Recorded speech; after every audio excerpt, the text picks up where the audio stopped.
I know what some of you are thinking. Why was I not on this immediately after it happened? The interview happened. Why was I not on this immediately? But it happened quite late where I am, and lots of stuff happened yesterday in wrestling. I can't make multiple videos throughout the day like most other channels do. Because of how small the channel is, it really hurts my views terribly if I put 2 videos up in one day. So I thought I'll leave it till now and we'll go over it now. So CM Punk said a hell of a lot in this interview.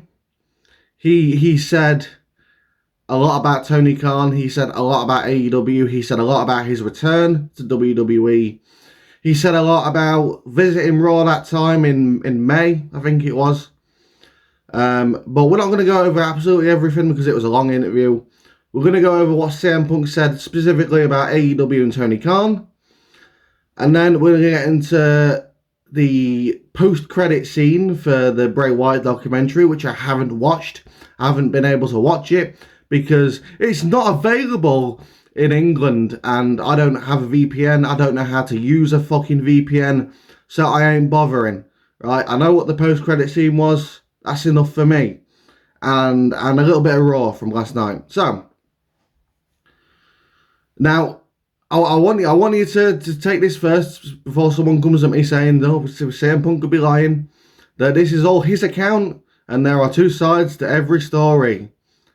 Now that bit's out of the way, CM Punk is the only person that's actually got the balls to come out and tell his side of the story without going through third-party dirt sheet Meltzers.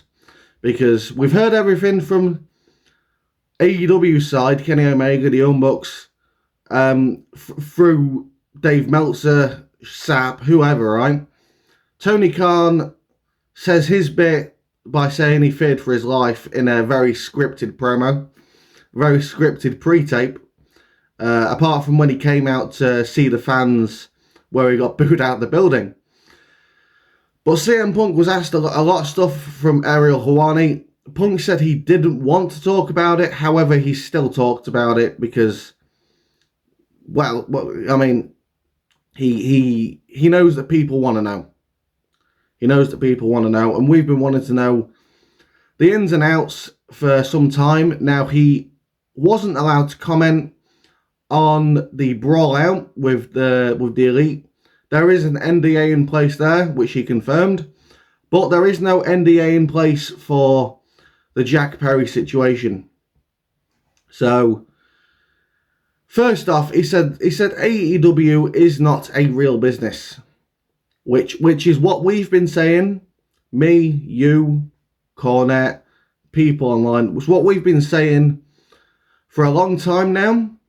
AEW doesn't operate like a business, and Tony Khan doesn't operate like an actual boss. Now, I say this, but Tony Khan did act like a boss after this interview because he released 10 names. Tony Khan went out of his way to release people due to budget cuts. Now, I know a lot of people are shitting on Tony Khan for this, but this is one of the things I've been saying Tony needs to do. Tony needs to start cleaning house of the people he ain't fucking using. Because that's going to save the company money, which they desperately need. So, I'm not going to shit on Tony Khan for releasing people, because that contradicts everything I've been saying that Tony should be doing, right? I'm glad Tony did that, because these are people, names who aren't being used. I've not heard of most of them. They're not being used, or they're just not good enough for the job they've been released. Cool. I'm happy with that. But on to Tony not being a boss.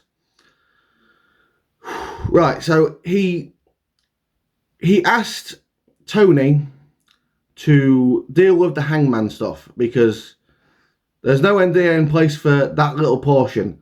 Punk and Hangman, they discussed their promo backstage. Hangman went out there with Punk, and Hangman went completely off script and went after Punk. Punk asked him what that was about after, and Hangman basically accused him of getting Colt Cabana fired. Punk told Tony to handle it, or he will. Tony did not handle it. Punk handled it, and that's how the media scrum happened. And then NDA's in place. We don't know anything about the fight or whatever happened. But during the time Punk was suspended or off injured, he had no contact from AEW whatsoever. They did not help him with his surgery. They did not do anything to support him while he was injured, which is what a wrestling company like AEW and WWE are supposed to do. They're supposed to help their injured talent, right? That's what, I don't know if that's in their contract, but that's what they're supposed to fucking do. Because they get injured in their workplace. And Punk wanted to go. He told Tony he wants to leave. Tony said that, no, I don't want to let you go. I want to start a new show called Collision and put you on there. Punk didn't want to. He knew it wouldn't work. But Tony insisted. That's where Collision came from. And as we all know, it didn't last, because the second week into Collision, we had the Jack Perry situation where Jack Perry, according to CM Punk, was cussing out Tony Schiavone and a bunch of other management people because he wanted to smash the windscreen of a rental car. So Schiavone asked Punk to sort Perry out. That's what Punk did. Punk says, you can't do that. If you want to do that, do it on Wednesdays. We don't do this on Saturdays. Perry said, okay. We get to Wembley, and Perry does that. So Punk tells Tony to handle it. Tony says,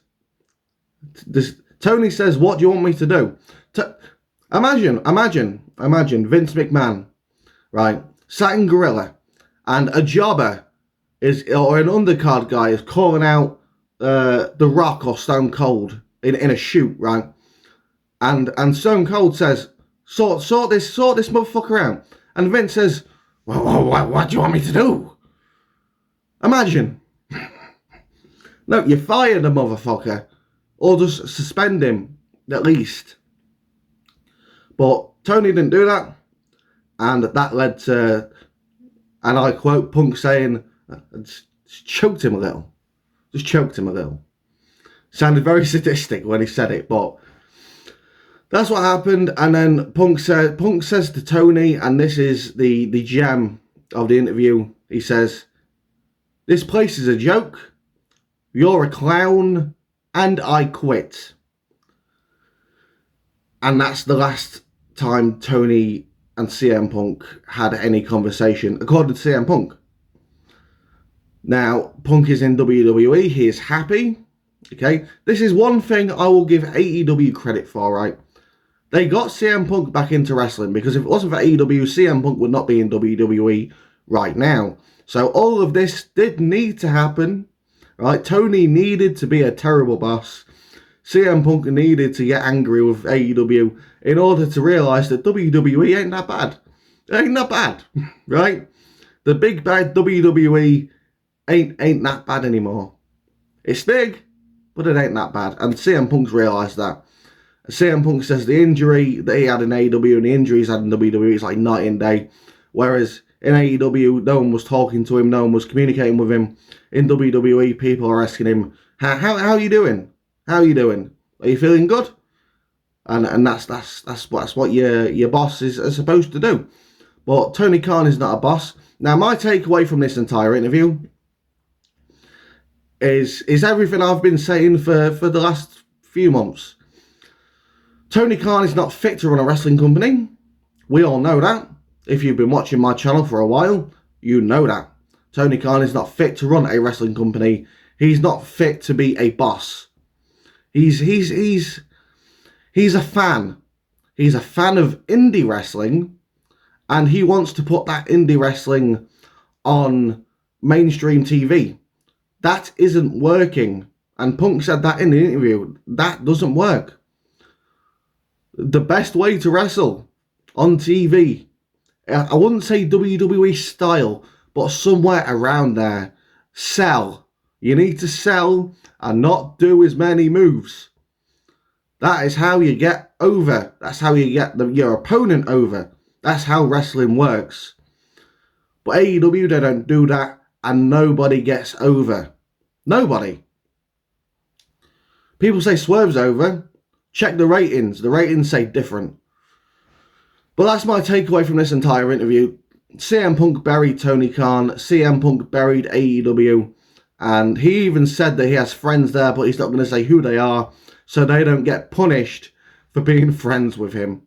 And people thought the Vince McMahon era was bad when it comes to controlling behaviour. Now, I'm not talking about the allegations. Obviously, that's a different fucking story. I'm talking about inside wrestling with the wrestlers themselves. I thought the Vince McMahon era of controlling behaviour was bad with your employees, your wrestlers, your wrestling company. Tony Khan's taking it to a whole nother fucking level with his EVPs that he can't control and his employees that he can't control. I do commend Tony for doing those releases, I do, because they needed to be done in order to save money for the company. But it can't stop there. Tony needs to do more to show us that he's being an actual real boss. Not listen to his disciplinary committee.